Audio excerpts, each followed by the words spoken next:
Hi everyone, it's Calvin, and this is a video I don't usually do, but the topic that I'm talking about today is something that I'm very passionate about and something that is very important to me, and also something I've been thinking about over the past week and over the past 24 hours as Sony has confirmed this news as well. Today I'm talking about how Sony is shutting down the PSP, the PS Vita, and the PlayStation 3 storefront. Which doesn't seem like a big deal from afar, but to me it actually is a big deal and I want to talk about today. I also want to frame this discussion with something that honestly means a lot to me as well, and that is older Nintendo games.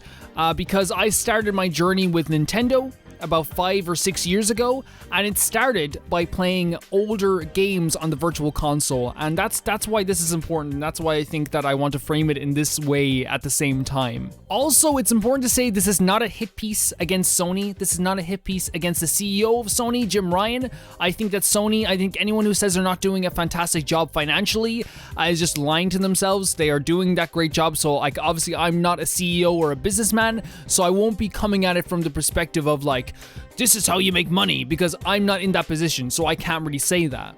But I will be coming at it from a perspective of a fan and someone who believes in game preservation to a certain extent. Also, for anyone who thinks, oh, he's just hating on Sony, I'm looking at my PlayStation 2 right now hooked up to the TV. My PS5 that I got on the first day it came out is right under me. Near that is the PlayStation 3 that is also still hooked up to the TV. Over here is my PSP and my PS Vita. My PS Vita is fully charged and I used it yesterday.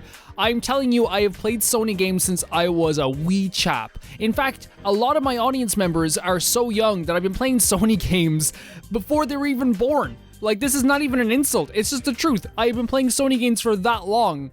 So this idea that like I hate Sony will not fly here. It won't fly at all. And I'm sorry for getting a little bit worked up there, because usually on the internet, people think you're in one camp when honestly camps in general are just kind of silly. You should just love whatever games you love.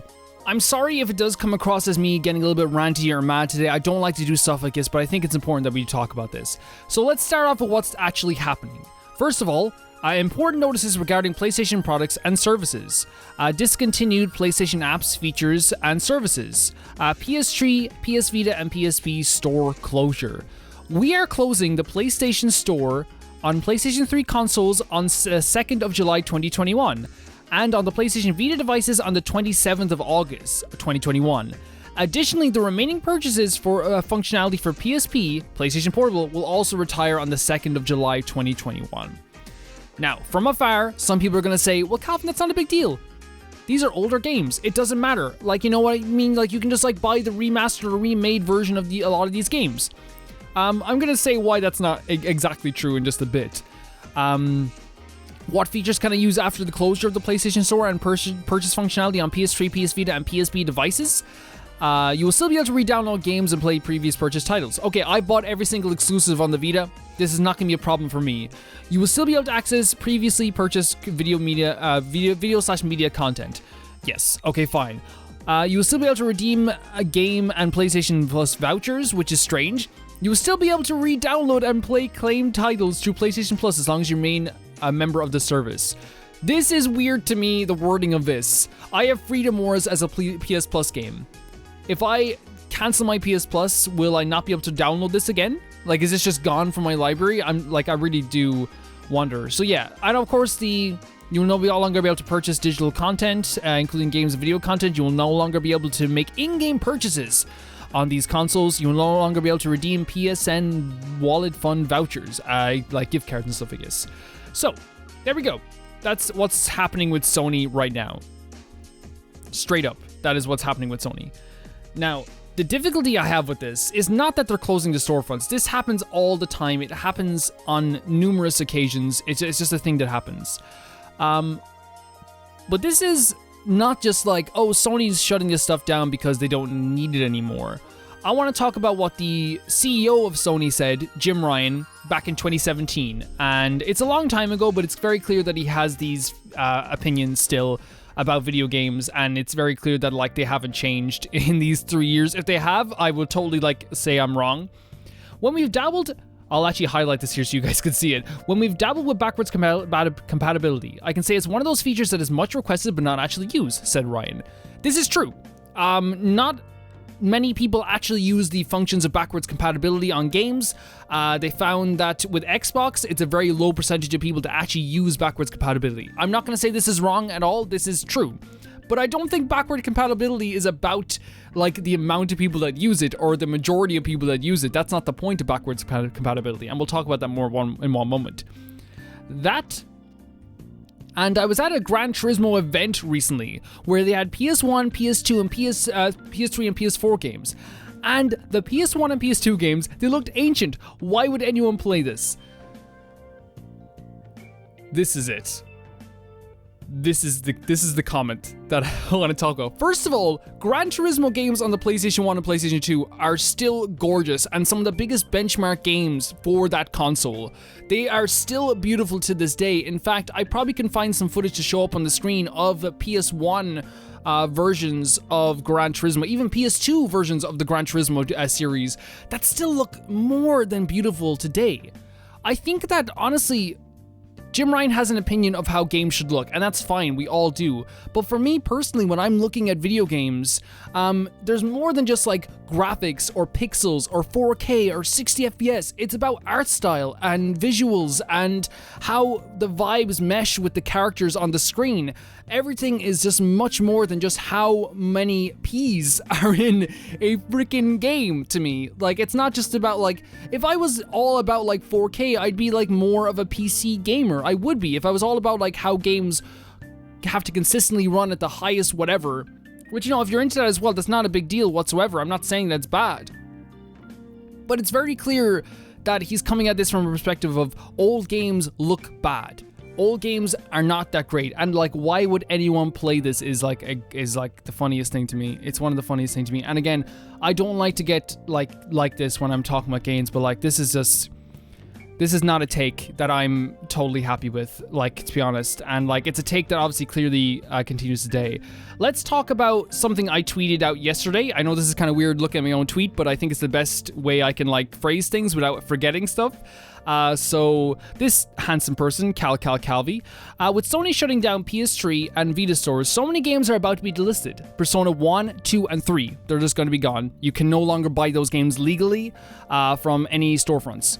Tales of Hearts R, you can no longer buy that game as well. Resident Evil 1, 2, and 3 on the PlayStation 1, the Spyro trilogy, the original Crash Bandicoot trilogy, Uncharted Golden Abyss, Toy Story 2 for the PlayStation 1, Monster Hunter Freedom, Silent Hill 1, etc. This is huge in my opinion. And this is only a fraction of the games that will be delisted and taken away from the store for good. We are kidding ourselves if we think they're going to remaster Toy Story 2. We are kidding ourselves if we think we're getting a Silent Hill 1 remaster. We are kidding ourselves. We are kidding ourselves if we think they're going to do anything more about porting the Crash Bandicoot trilogy. Now, you can say they remade Crash Bandicoot and they remade Spyro. They remade these games.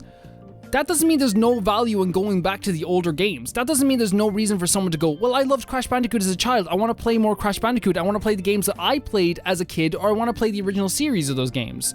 Persona 1, 2, and 3. Like, Persona 3 being taken away from the store without it having a port or a remaster. That's a death nail.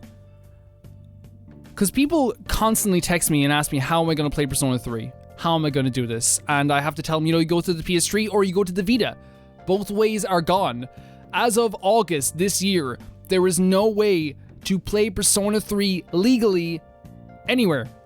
You have to buy a expensive copy online for the PlayStation 2, and that's it. And Persona 1 and 2 are already like phasing into obscurity. They're already phasing into obscurity, and we're getting to a point where it's like, it's not going to be like, they're going to be just gone. Like, that's what's going to happen. Resident Evil 1, 2, and 3, people can say they got remade as well. Nah, I'm sorry, but like, they're completely different. The Resident Evil 2 remake and Resident Evil 3 remake are so different to the original Resident Evil games. They're so different, and like, you're basically gonna be, there's gonna be no legal way to play these games as well, even though they are fantastic games. And again, I want to come at this from a perspective of, I understand where Jim Ryan is coming from. You have to focus on newer games. You have to focus on the way games are changing. 100%, it has worked for them so far. It worked with the PS4. It's going to work with the PS5 as well. It is working. But at the same time, to see so many games just taken off the store, to me is crazy. to me is absolutely, I don't know, it's a lot of games, and there's a lot of opinions about this as well. Not only this, but my favorite game of all time, Shadow of the Colossus, the original one, is going to be taken off the store as well. I think it's time to talk about why I am really for game preservation in this sense. I'm not just here going like, I want to play the games from my childhood. I want to play games that I played as a kid. Even though I do want to do that. A few years back, I downloaded Ocarina of Time for the Wii U, and I loved it. I really did like that game. That led me to play Wind Waker. That led me to play Twilight Princess. That led me to play Breath of the Wild. That led me to play Phantom Hourglass, Spirit Tracks, Link's Awakening, Majora's Mask, Skyward Sword, and all the Zelda games I played on my channel.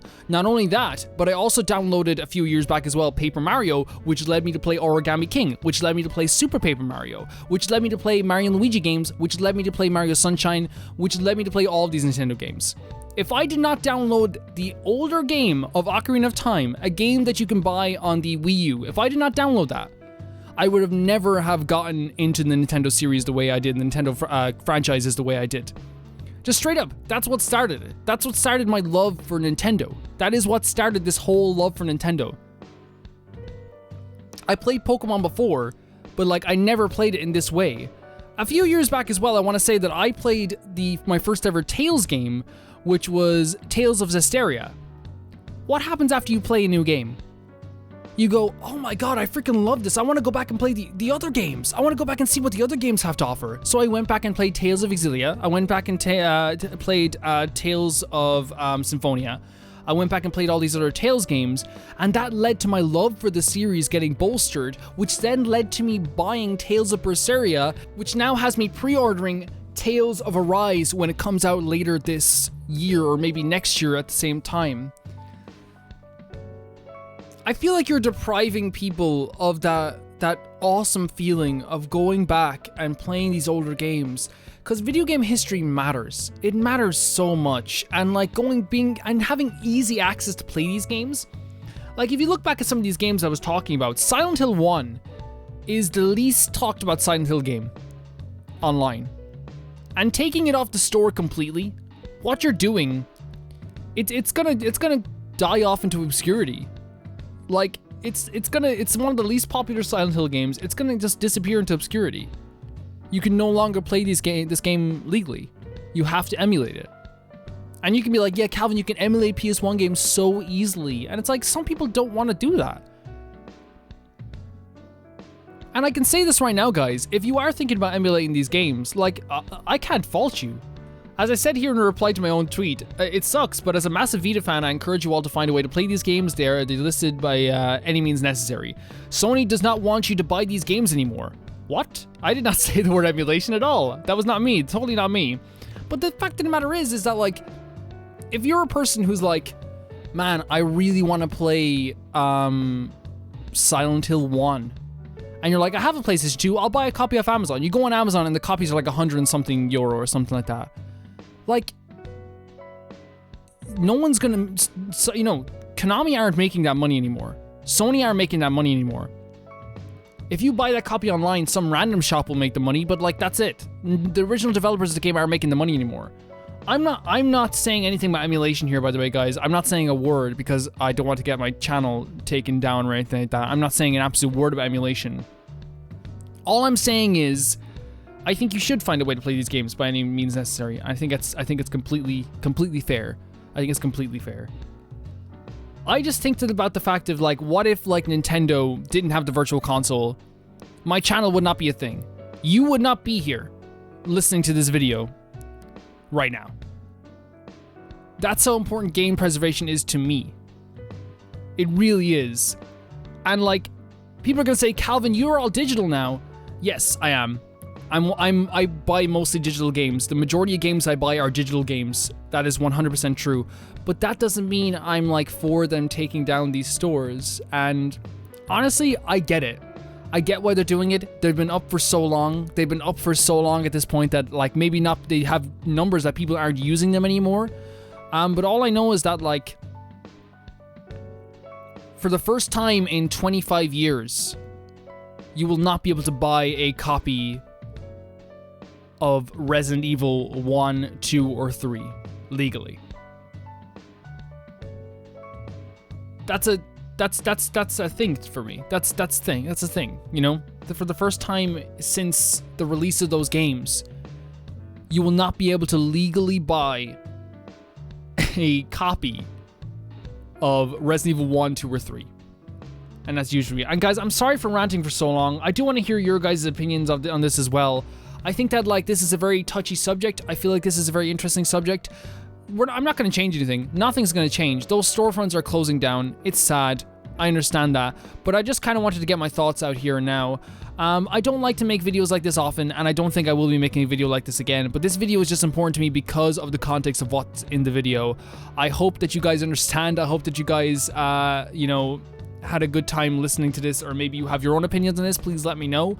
But I do think that older games have value. I do think older games are still pretty. I think older games, you know, even after they're remade, still have value on their older consoles. I really do. And I hope that, the majority of these games, especially games like Persona 3, are ported over to newer consoles because they are amazing games that deserve to be played by many, many people. Thank you guys for watching, and I will see you all very soon. Bye-bye.